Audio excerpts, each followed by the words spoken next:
Hervé Mariton, juste quelques mots, j'y pensais. Cette élection à la présidence de l'UMP, dites-moi, elle va se dérouler d'une manière très claire, franchement?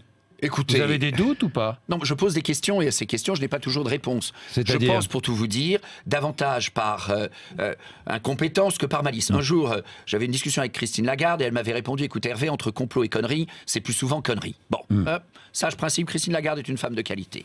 Dans le cas qui nous occupe, il se trouve que j'ai autour de moi un certain nombre de compétences très affûtées dans le domaine de l'informatique et que j'ai posé une liste de questions techniques sur le déroulement du vote électronique. Plusieurs semaines après, j'ai toujours pas de réponse. Est-ce que c'est un complot? Je ne pense pas. Est-ce qu'il y a quelque part quelques insuffisances techniques? Vous avez des doutes sur la bonne qualité de J'ai des doutes sur la compétence technique mise en œuvre pour dérouler ce vote important.